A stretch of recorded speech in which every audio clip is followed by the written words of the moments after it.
El Sermón del Monte, por Emmett Fox. Desde fuera, la Biblia es una colección de documentos inspirados que fueron escritos a través de siglos por hombres de todos los tipos y en circunstancias diversas. Muy contados de estos documentos que han llegado a nosotros son originales. En su mayoría se trata de redacciones y compilaciones de fragmentos más antiguos, y el nombre de los autores rara vez se sabe con seguridad. Esto, no obstante, no afecta en lo más mínimo al propósito espiritual de la Biblia, sino que en realidad carece de importancia. El libro, tal como lo tenemos, es una fuente inagotable de la verdad espiritual. No importan los caminos por los que ha llegado a su forma presente. El nombre del autor de un capítulo cualquiera no tiene más interés que el de su amanuense, a quien tal vez se lo hubiese dictado. La sabiduría divina es el autor, y eso es todo lo que nos importa. La exégesis o alta crítica se ocupa exclusivamente del aspecto externo, de la letra de las escrituras, pasando por alto su contenido profundo, y tal crítica carece de valor desde el punto de vista espiritual. El mensaje profundo de la Biblia nos es presentado a través de diversas formas: historias, biografía, así como lírica y otras formas poéticas, pero sobre todo se emplea la parábola para expresar la verdad espiritual y metafísica. En ciertos aspectos, lo que nunca había sido destinado a ser más que una parábola fue interpretado literalmente durante algún tiempo, de ahí que a menudo haya parecido que la Biblia enseña cosas en completa contradicción con el sentido común. Un ejemplo de esto lo tenemos en la historia de Adán y Eva en el jardín del Edén. Interpretado correctamente, este relato es tal vez la más maravillosa de todas las parábolas. No fue el objeto del autor presentar esta historia como verídica, pero muchos la han tomado así, dando origen a toda una serie de absurdas consecuencias. La clave o interpretación espiritual de la Biblia nos libera de todas estas dificultades, dilemas y aparentes inconsecuencias. Al mismo tiempo, nos evita caer en las falsas posiciones del ritualismo, del evangelismo y también del llamado liberalismo, porque nos da la verdad, y la verdad viene a ser nada menos que la sorprendente pero innegable realidad de que todo el mundo exterior, sea el cuerpo físico o las cosas comunes de la vida, los vientos y la lluvia, las nubes, la tierra misma, está sujeto a pensamiento del hombre, y que él puede dominarlo cuando adquiere conciencia de ello. El mundo exterior, lejos de ser una prisión de circunstancias como comúnmente se le supone, no tiene en realidad ningún carácter propio, ni bueno ni malo. Su carácter es ni más ni menos que el que nuestros pensamientos le damos. Es plástico nuestro pensamiento, cuya forma toma, y ello es cierto, entendámoslo o no, querámoslo o no. Los pensamientos que a lo largo del día ocupan nuestra mente, nuestro lugar secreto, están moldeando nuestro destino hacia lo bueno o hacia lo malo. Verdaderamente, toda la experiencia de nuestra vida no es más que la proyección externa de nuestro pensamiento. Ahora bien, está en nosotros elegir la clase de pensamientos que albergamos en nuestro receptáculo mental. ¿Acaso sea difícil cambiar el rumbo ordinario de nuestro vicioso modo de pensar? Pero puede hacerse. Podemos escoger la índole de nuestros pensamientos, y en efecto, siempre lo hacemos así. Por consiguiente, nuestras vidas son justamente el resultado de nuestra selección mental. Son, por lo tanto, la hechura de lo que nosotros mismos hemos dispuesto. En consecuencia, existe perfecta justicia en el universo. No existen sufrimientos como consecuencia del pecado original de otro, sino que recogemos la cosecha que nosotros mismos hemos sembrado. Poseemos libre albedrío, pero este libre albedrío descansa en nuestra selección mental. Tal es la esencia de lo que Jesús enseñó. Ello es, como veremos, el mensaje fundamental de toda la Biblia, pero no está expresado con igual claridad a través de toda ella. En los primeros fragmentos del libro brilla tenuemente como la luz de una lámpara envuelta en velos, pero a medida que pasa el tiempo los velos van desapareciendo sucesivamente y la claridad de la luz va haciéndose más fuerte, hasta llegar a los pasajes de comprensión que de ella tienen los hombres. A través de los siglos, esta comprensión ha ido mejorando. En verdad, lo que llamamos progreso no es más que la expresión exterior correspondiente a la idea cada vez más adecuada y amplia que se van formando los hombres de Dios. Jesucristo recapituló esta verdad, la enseñó cabalmente y a fondo, y sobre todo la encarnó, es decir, la demostró en su propia persona.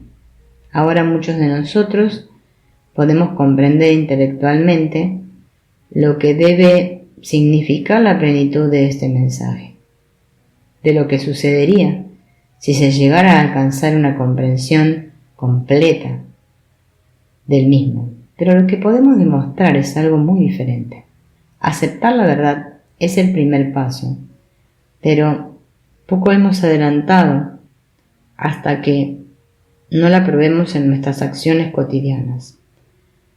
Jesús demostró todo lo que enseñó, hasta la victoria sobre la muerte en lo que llamamos la resurrección, por razones que no viene al caso explicar aquí. Sucede que cada vez que superamos una dificultad por medio de la oración, prestamos una ayuda a toda la raza humana en general, presente, pasada y futura. La ayudamos a vencer esa misma clase de dificultad en particular. Jesús, al vencer toda suerte de limitaciones a que la humanidad vive sujeta, y en particular venciendo a la muerte, llevó a cabo una obra de un valor único e incalculable, y por eso es lícito llamarle Salvador del mundo. En una ocasión de su ministerio, que estimó conveniente, Jesús quiso reunir y expresar todas sus enseñanzas en una serie de discursos que probablemente le llevaron varios días, hablando quizás 2 o 3 veces al día.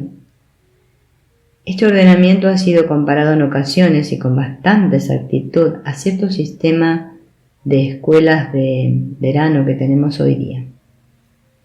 Jesús aprovechó aquella oportunidad para hacer un resumen de su mensaje, o lo que es lo mismo, para poner los puntos sobre las íes, como se dice vulgarmente. Es natural que muchos de los presentes tomaran apuntes, los cuales fueron más tarde debidamente reunidos y ordenados como el Sermón del Monte. Cada uno de los 4 evangelistas recogió material de aquel sermón, de acuerdo con sus puntos de vista personales, y es Mateo quien nos da la versión más completa y coherente. La presentación que él nos ofrece es una codificación casi perfecta de la religión de Jesucristo, y es por esa razón que se ha escogido la versión de Mateo como texto fundamental para este libro.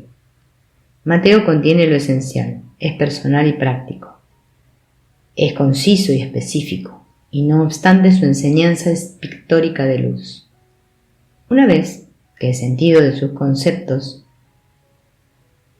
ha sido debidamente comprendido, no falta sino ponerlos fielmente en práctica para obtener enseguida los resultados. La importancia y el alcance de tales resultados estarán en relación directa a la sinceridad y constancia con que sus instrucciones sean aplicadas. Esta es una cuestión individual que cada uno tiene que responderse a sí mismo. Nadie puede salvar el alma de su hermano o pagar la deuda de su hermano. Podemos y debemos ayudarnos unos a otros en determinadas ocasiones, pero es menester que cada uno de nosotros aprenda a hacer su propio trabajo y a dejar de pecar antes que pueda sucederle una cosa peor. Si lo que deseamos realmente es cambiar nuestras condiciones de vida, si realmente queremos transformarnos, si de verdad anhelamos la salud, la serenidad y el cultivo espiritual, debemos poner nuestra mira en el Sermón del Monte.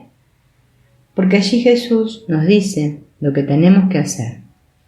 La tarea no es fácil, pero estamos seguros de que puede realizarse porque otros lo han hecho. Mas es necesario pagar el precio, y este consiste en aplicar estrictamente los principios de Jesús en cada aspecto de la vida y en cada hecho cotidiano, tanto si sentimos el deseo de hacerlo como si no, y especialmente en aquellos casos en que nos sentimos inclinados a no hacerlo. Si estamos dispuestos a pagar ese precio, entonces el estudio de este magnífico sermón se convertirá para nosotros verdaderamente en el monte de la liberación.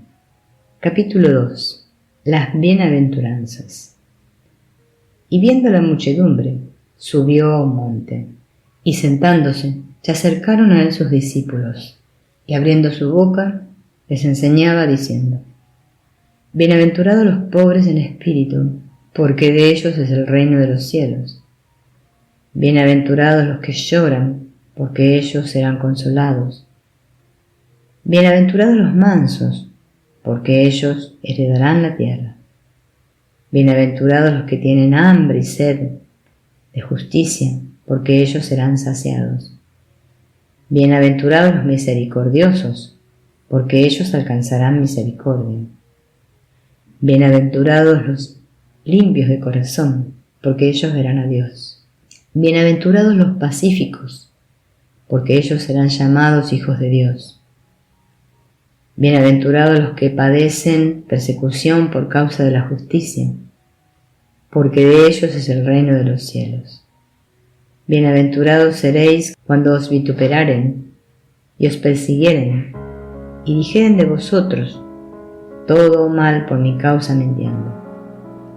Gozaos y alegraos, porque vuestra merced es grande en los cielos, que así persiguieron a los profetas que fueron antes que vosotros. El Sermón del Monte comienza con las 8 bienaventuranzas. Esta es sin duda una de las secciones más conocidas de la Biblia. Aún aquellas personas cuyo conocimiento de las Escrituras se limita a media docena de los capítulos más familiares, conoce de memoria las bienaventuranzas. Casi nunca las comprenden, por desgracia, y generalmente las consideran como consejos hacia una perfección teórica sin aplicación alguna en su vida diaria. Tal hecho se debe a una carencia completa de la clave espiritual. Las bienaventuranzas constituyen un hermoso poema en prosa de 8 versos, formando un todo armonioso, que es al mismo tiempo un resumen acabado de la enseñanza cristiana. Se considera más una sinopsis espiritual que literaria, que recoge el espíritu de la enseñanza mejor que la letra. Resúmenes de esta índole son característicos del antiguo sistema oriental de tratar una cuestión religiosa o filosófica. Nos recuerda los 8 caminos del budismo, los 10 mandamientos de Moisés y otros compendios semejantes. Jesús se dedicó exclusivamente a enseñar principios generales, los cuales tenían siempre que ver con estados mentales, porque él sabía que cuando se piensa con rectitud, la conducta resulta asimismo recta, y por el contrario, cuando el pensamiento toma una dirección torcida, nada puede salir bien. A diferencia de otros grandes guías religiosos, Jesús no nos da instrucciones detalladas acerca de lo que debemos o no debemos hacer. No nos manda comer o beber ciertas cosas. ni abstenernos de ellas.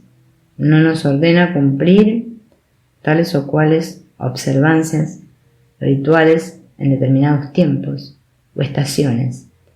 En realidad todo su mensaje es antirritualista y antiformalista. Por eso fue intransigente en todo momento con el clero judío y su teoría de la salvación mediante las ceremonias verificadas en el templo.